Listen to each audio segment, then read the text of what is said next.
The Honourable Member for Banjul South. Thank you very much, Honourable Speaker. Honourable Speaker, I would first of all like to thank the committee clerks of this August House for the great work that they have done by spending the whole night in this August Assembly preparing a report for us. I thank you, clerks of the National Assembly. Honorable Speaker, I think looking at the Honorable Minister's statement and looking at the budget, I think that our government does not love this country. They do not have the feeling to nurture our children in this country. Honorable Speaker, $6 billion in salaries alone, not in administrative cost. Honorable Speaker, and we say we are a poor country. Honorable Speaker, the median age in this country is 19 years old. We should consider the life and the livelihood of our children. We should be investing in education. We should be investing in health rather than paying ourselves, feeding ourselves out of the poor people of this country. I will start with this August Assembly, Honorable Speaker. Honorable Speaker, to see the salary of the Honorable Speaker increased from 658 million to 658,000 to 1,560,000, I feel ashamed to call myself an honorable member, Honorable Speaker. I gave myself for service. I did not give myself for the poor people to feed me and my family, Honorable Speaker. When I saw this, I felt embarrassed. I did not want to come to this budget session because I said to myself, there is no need, because we are just sharing the cake in our pockets, going home, feeding ourselves. Not only that, but to see the responsibility allowance, the residential allowance, the roving allowance, and all those for the representatives of the people. It is embarrassing for me to go back to my poor constituency and tell them that the meager resources of this country, I am paid that much at your expense.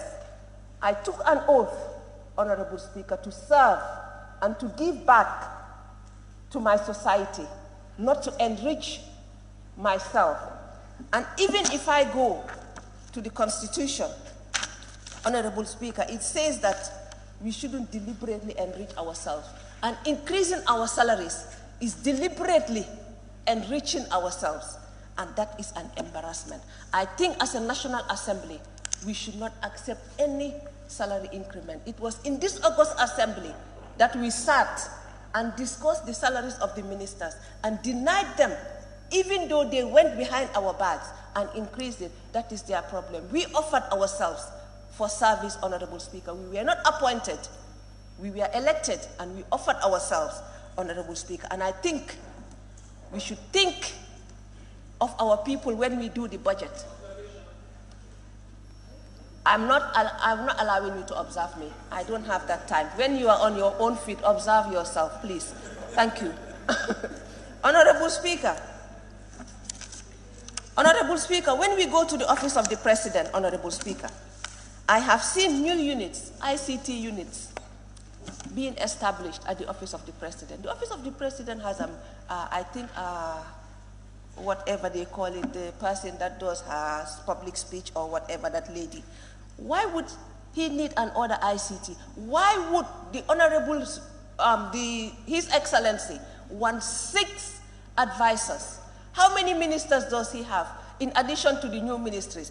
If the President is telling us that the ministers are not good enough, I told this August Assembly here last year when we did the budget, if he is implying that his ministers are not good, let him sack them and apply and appoint advisors.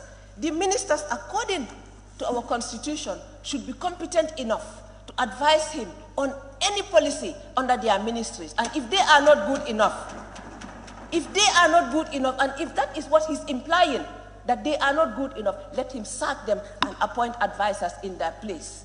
But as a poor country, we cannot be paying ministers and be paying advisors and be paying deputy advisors. Come on, we are a poor country. Instead of thinking of ourselves, 6 billion in emoluments alone. Come on. Honorable Speaker, I think we should think of the Gambian people, not our pockets. We say that when you are a politician, your skin starts shining, and I'm starting to believe it.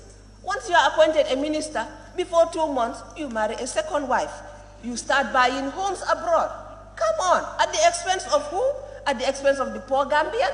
No way, Mr. Speaker. I am ashamed to call myself a National Assembly member. To be honest, I did not want to contest again. The only reason I contested was to show them that I can come back to this August Assembly. And I did against all odds, Mr. Speaker. If they want, they can die seeing me at the